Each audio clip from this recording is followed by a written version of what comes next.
Okay, this is not so easy to explain. I try my best. Yeah, when you want to do a slide, this is what happens. Okay, see, this is what happened, right? So there is this side, the outer radius when you do a slide, and then you have an inner slide. So this is what happened. When this happens, it will have a throwing line towards outside, the outer radius. You can understand, yeah? Because it's doing this. So this side will throw. A lot of time, a lot of people do this, and then it stops, then the body fell out. Why? Because, as I said, when you do this slide, everything will go out. Okay? Instead of focusing on the outer part, because you are throwing yourself in order to slide. If you put your weight here, means that the outer area, sometimes you can't even slide. Because why? Because these two wheels is blocking you from going.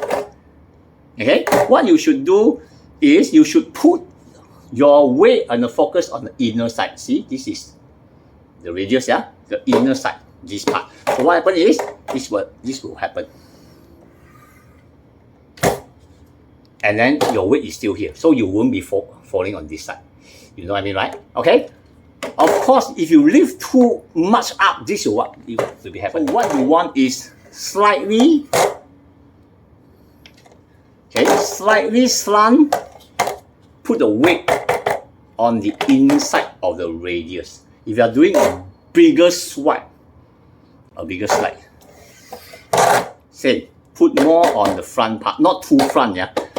This one is hard to explain in a YouTube video. Okay, you have to go to the field to try on, because the angle of how much you have to lean towards the inner radius. This one you have to find out yourself, because it also matters on how fast you go for it, how big is the stripe you're going to, and also how is it smooth or is it rough, the wheel. If it's a smaller wheel, of course easier to slide. If it's a bigger wheel, it's more difficult because more contact on the floor as well. Okay, so go and try it out. Be careful, put all your protective gear so that you don't get scratched like me. Okay, now enjoy Surfskate.